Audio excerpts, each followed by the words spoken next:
Hydrocarbons. What are hydrocarbons? यानी देखो नाम से ही क्लियर है स्टूडेंट्स कि जिसमें हाइड्रोजन और कार्बन दोनों हो साथ साथ, यानी कि हाइड्रोकार्बन्स क्या है? तो the compounds which are made up of carbon and hydrogen are known as hydrocarbons, right. अब हाइड्रोकार्बन्स जो होते हैं इनको अलग अलग कैटेगरीज में डिवाइड किया जाता है on the basis of bond formation, ठीक है। तो इसके जो टाइप्स हैं वो हैं सैचुरेटेड हाइड्रोकार्बन्स, अनसैचुरेटेड हाइड्रोकार्बन्स और एरोमेटिक हाइड्रोकार्बन्स एस्पिरेंट्स, राइट। तो ये इनके डिफरेंट टाइप्स देखने से पहले आइए कुछ टर्म्स देखते हैं। याद करिए हमने कार्बन एंड कंपाउंड की क्लास में आपसे डिस्कस किया था कार्बन का वर्सेटाइल नेचर होता है और वर्सेटाइल नेचर होने की वजह से कार्बन बहुत सारी प्रॉपर्टी शो करता है लाइक कैटिनेशन। तो सबसे पहली प्रॉपर्टी थी कैटिनेशन। What is catenation?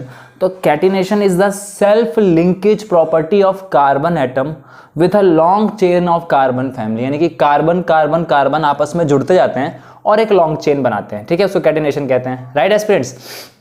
तो अब उसी कैटिनेशन के बेस पे कार्बन के कंपाउंड जो होते हैं, जो कार्बन के ग्रुप्स होते हैं, उनकी नेमिंग की जाती है। देखिए अगर किसी कंपाउंड में एक कार्बन है तो उस ग्रुप को मिथ कहते हैं, 2 है तो इथ, 3 है तो प्रॉप, 4 है तो ब्यूट, 5 है तो पेंट, 6 है तो हेक्स और 7 है तो हेप्ट।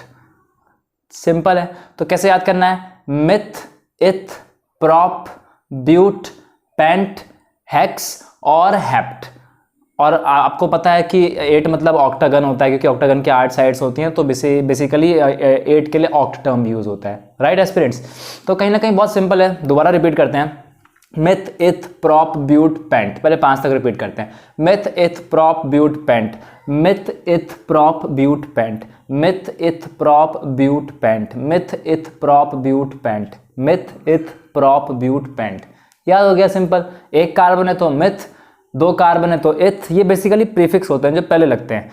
3 है तो प्रॉप, 4 है तो ब्यूट, 5 है तो पेंट, 6 है तो हेक्स और 7 है तो हेप्ट और 8 है तो ऑक्ट। और ऑक्ट से ऊपर आपको नहीं पूछेगा 10th में, राइट। लेकिन फिर भी हमने आगे और कुछ कंपाउंड्स के लिख दिए हैं। जैसे अगर 9 कार्बन है तो नॉन, और 10 है तो आपका डेक, और अगर 11 है तो अनडेक, राइट। चलिए अब देखते हैं टाइप्स ऑफ बॉन्ड फॉर्मेशन और टाइप्स ऑफ हाइड्रोकार्बन्स, ठीक है। हाइड्रोकार्बन्स को कितने कैटेगरीज में डिवाइड किया गया है? पहला saturated hydrocarbons. What are saturated hydrocarbons? यानी कि ऐसे हाइड्रोकार्बन्स एस्पिरेंट्स जिसके अंदर में खाली सिंगल बॉन्ड होगा कार्बन एटम्स के बीच में। सिंपल, यानी कि जो कार्बन फैमिली होगी उसमें सब में सिंगल बॉन्ड फॉर्मेशन हो रहा होगा। तो the hydrocarbons consisting of only single bond of carbon atom is known as saturated hydrocarbons. अब सैचुरेटेड हाइड्रोकार्बन्स का जो जनरल रिप्रेजेंटेशन होता है उसको हम एल्केन्स बोलते हैं। एल्केन्स इसमें लाई करते हैं और एल्केन्स का जो जनरल फॉर्मूला है वो है CnH2n+2। अब देखिए इसमें सफिक्स लग जाता है, बस खाली आपको दिमाग में सफिक्स याद रखना है, एन वर्ड सफिक्स लग जाता है एस्पिरेंट्स, राइट। एग्जाम्पल देखते हैं। प्रोपेन। अब देखो ध्यान से, जब प्रोपेन का स्ट्रक्चर बनाया तो इथ, मिथ, प्रॉप, 3 कार्बन एटम होंगे, राइट। यानी कि 3 कार्बन एटम की तो प्लेसिंग कर दी। अब ध्यान रखना दिमाग में कि सिंगल बॉन्ड फॉर्मेशन है, यानी कि जो जो स्पेसेस खाली होंगे वो कौन ऑक्यूपाई कर लेगा? अगर हाइड्रोकार्बन है तो हाइड्रोजन ऑक्यूपाई कर लेगा, राइट। शेयरिंग ऑफ इलेक्ट्रॉन, तो देखो 1 2 3 4 5 6 7 8, यानी कि 8 पोजीशंस हाइड्रोजन ने ऑक्यूपाई कर ली 3 कार्बन के साथ में, करेक्ट। तो क्या ये फॉर्मूला रटने की जरूरत है? बिल्कुल भी नहीं भाई। देखो बस थोड़ी अंडरस्टैंडिंग डेवलप कर लो कि जो एन ग्रुप होता है वो सिंगल बॉन्ड ग्रुप होता है। फिर से रिपीट करता हूं, जहां पे भी एन दिख जाए वर्ड लास्ट में एंड होता हुआ ANE एन, वो सारे सिंगल बॉन्ड होते हैं, सिंगल बॉन्ड होंगे और सैचुरेटेड हाइड्रोकार्बन्स होंगे, राइट एस्पिरेंट्स। तो देखो क्या किया हमने, जैसे ही 3 कार्बन की प्लेसिंग की, हाइड्रोजन ऑटोमेटिकली जब प्लेस करते जाओगे तो 8 ही तो मिलेंगे, और फॉर्मूला इसका क्या है? CnH2n+2। तो यानी कि अगर कार्बन 3 है यानी कि n की वैल्यू 3 है, तो ऐसा क्या एक्सप्रेशन बनाया जाए हाइड्रोजन के लिए कि हाइड्रोजन 8 मिले, है ना। तो तभी हो सकता है अगर n की वैल्यू 3 है तो 2n+2 में पुट करके देखो तो 3 2 जा 6, 6 + 2 8 मिल गया। तो बेसिकली लोग जनरली क्या करते हैं, टीचर जब आपको स्कूल में पढ़ाएंगे आपको बोलते हैं ये फॉर्मूला रट लो भैया, ये फॉर्मूला रट लो तभी बना पाओगे स्ट्रक्चर। नहीं भाई, आप खाली इतना दिमाग में रखो ये चीज़, और एन का मतलब सिंगल बॉन्ड याद रखो, अपने आप 3 कार्बन प्लेस करो, आपको नंबर ऑफ हाइड्रोजन्स ऑटोमेटिकली मिल जाएंगे, रटने की ज़रूरत ही नहीं। 3 कार्बन प्लेस किया तो कार्बन ने अपनी 4 वैलेंसी पूरी करने के लिए जहाँ जहाँ पे भी एम्प्टी स्पेसेस थे वहाँ शेयरिंग ऑफ इलेक्ट्रॉन हाइड्रोजन के साथ कर लिया और बना दिया अपना कंपाउंड। सिंपल। आगे देखते हैं अनसैचुरेटेड हाइड्रोकार्बन्स। अनसैचुरेटेड हाइड्रोकार्बन्स क्या है? The hydrocarbons consisting of either double और ट्रिपल बॉन्ड, या तो इसमें अब डबल बॉन्ड होंगे या ट्रिपल बॉन्ड होंगे विथ 2 एडजेसेंट कार्बन एटम्स, लेकिन किसके बीच होंगे? खाली 2 कार्बन एटम्स के बीच में होंगे। ये ध्यान रखना, यानी कि सारे कार्बन में नहीं होंगे। अगर एक लॉन्ग चेन फैमिली बन रही है कार्बन की तो सब में डबल और ट्रिपल बॉन्ड नहीं लगाना, खाली 2 एडजेसेंट कार्बन एटम्स के बीच में, चाहे फ्रंट में लगाओ या बैक में। राइट, चलिए एग्जांपल देखते हैं। इसको डिवाइड किया गया है एल्कीन्स और एल्काइंस ग्रुप में। What are alkenes? एल्कीन्स मतलब simple double bond formation aspirants, जहां डबल बॉन्ड फॉर्मेशन हो रहा हो। इसका जनरल रिप्रेजेंटेशन क्या होता है? CnH2n, और सफिक्स जो इसका हो जाएगा वो हो जाएगा ईन, ENE, ईन। एग्जाम्पल देखते हैं, ईथीन। अब एक बात बताओ, ईथीन का स्ट्रक्चर बनाया देखो, मिथ इथ, दोबारा से यही वाला मिथ इथ, यानी कि 2 कार्बन होंगे, 2 कार्बन प्लेसिंग कर दिया। लेकिन अब मैंने क्या बताया, एक चीज और दिमाग में रखनी है, जो ईन ग्रुप होता है वो क्या होता है? डबल बॉन्ड, यानी कि 2 कार्बन के बीच में डबल बॉन्ड रहेगा। अब चलो वैलेंसी चेक करते हैं ना कार्बन की। इस कार्बन की वैलेंसी 2 इलेक्ट्रॉन शेयर किए तो 1 2 3 4। अब ये और स्पेसेस नहीं प्रोवाइड कर सकता हाइड्रोजन को, राइट, क्योंकि वैलेंसी 4 इसने पूरी कर ली। ऐसे ही इस कार्बन का भी देखो, 1 2 इलेक्ट्रॉन शेयर किए डबल बॉन्ड से, और 3 और 4, तो इसकी भी स्पेसेस एकदम पूरे ऑक्यूपाई हो गए हैं, फिल हो गए हैं। अब ये और फर्दर हाइड्रोजन नहीं ले सकता, यानी कि इसमें कितने हाइड्रोजन हुए काउंट कर लो, तो 1 2 3 4 हाइड्रोजन। यानी कि इसका जो जनरल रिप्रेजेंटेशन फॉर्मूला बना, सबसे पहले Cn तो सब में आता है, राइट एस्पिरेंट्स। तो कितने थे भाई? कार्बन 2 थे तो 2, हाइड्रोजन कितने हुए? 1 2 3 4।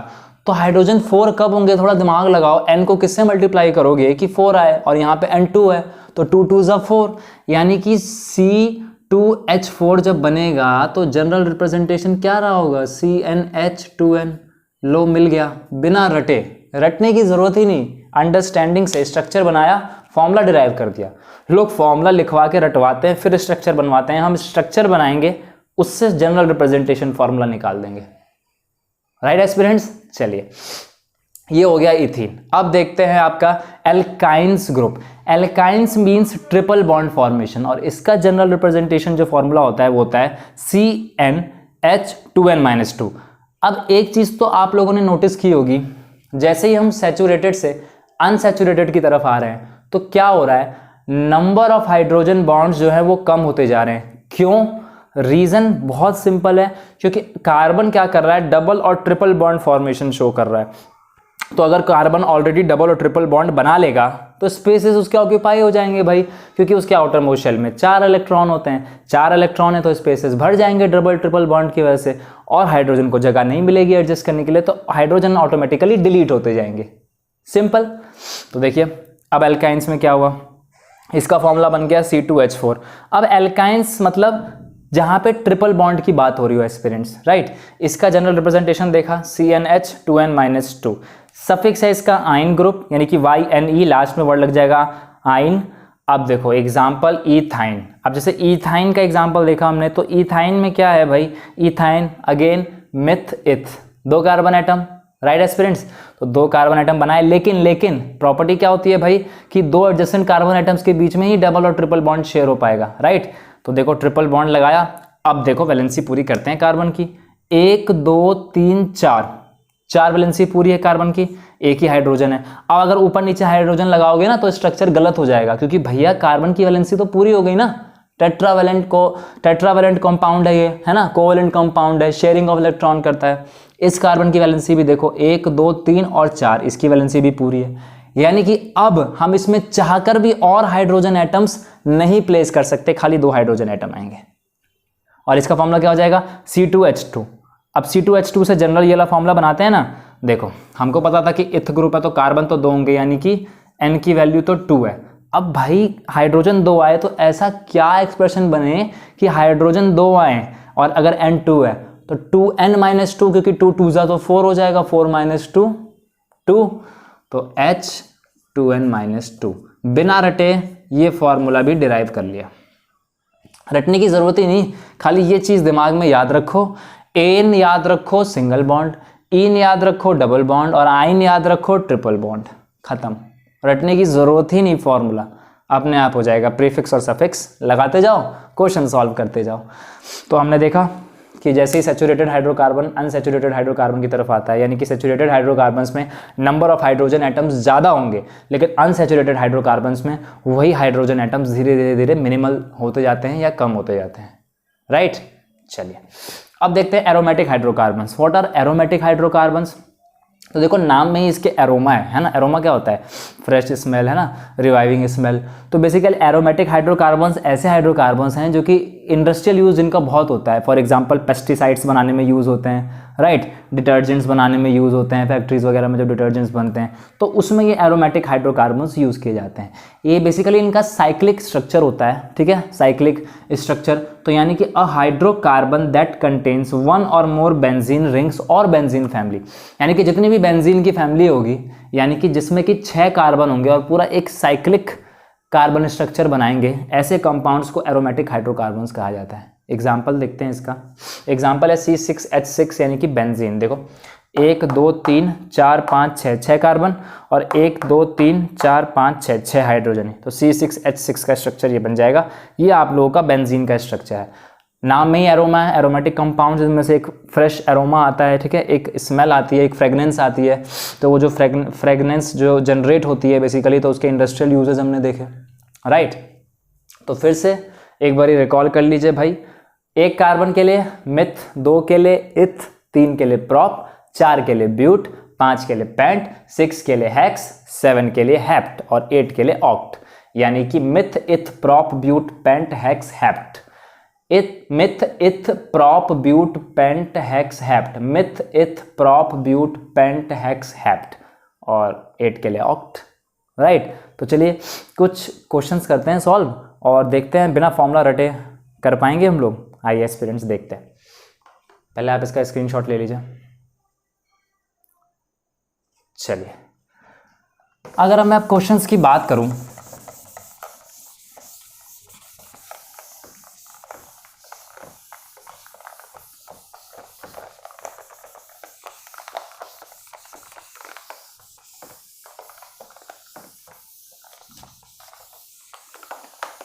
अब हम 2 एग्जाम्पल लेते हैं और अपना अंडरस्टैंडिंग और कंसेप्चुअल नॉलेज को और आगे बढ़ाते हैं।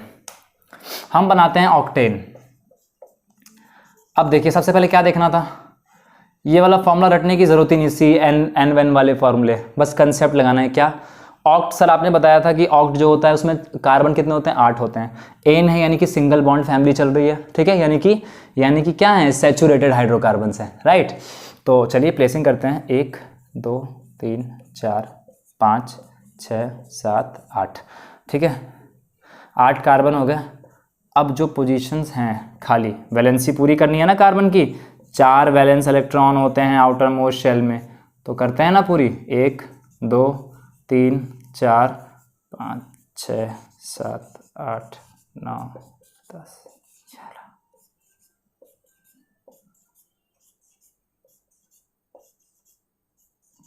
अब हाइड्रोजन गिन लो भाई कितने हैं। देखो ऑक्टेन है, कार्बन कितने हैं? 8 है। 1 2 3 4 5 6 7 8 9 10 11 12 13 14 15, राइट। यानी कि कितना हुआ? 16 17 18, यानी कि हाइड्रोजन हो रहे हैं कितने? 18। यही तो हो रहा है। देखिए गिनिए दोबारा। 1 2 3 4 5 6 7 8, 8 और 8 16, ठीक है, 16 और 17 और 1 18, कार्बन की पूरी स्पेसिंग कंप्लीट हो रही है। यानी कि ये जो स्ट्रक्चर बना ये ऑक्टेन का बना। अब फॉर्मूला निकालते हैं, इससे क्या होता है? CN यानी कि N की वैल्यू 8 रही होगी। अब भाई ऐसा क्या एक्सप्रेशन बनाए कि 18 हो जाए? देखो 2 तो सब में आता है, आप जानते हो, 2n 2n 2n, तो 2 × 8 यानी कि 2 8 = 16 + 2 बन गया ना भाई। क्या बन गया? एन ग्रुप का फॉर्मूला 2n + 2। यही तो होता है, रटने की ज़रूरत ही नहीं। आपने तो फॉर्मूला फिर से निकाल लिया इस क्वेश्चन में, खाली स्ट्रक्चर बना के, अपना बेसिक कंसेप्ट लगा के। चलो एक और एग्जांपल देखते हैं।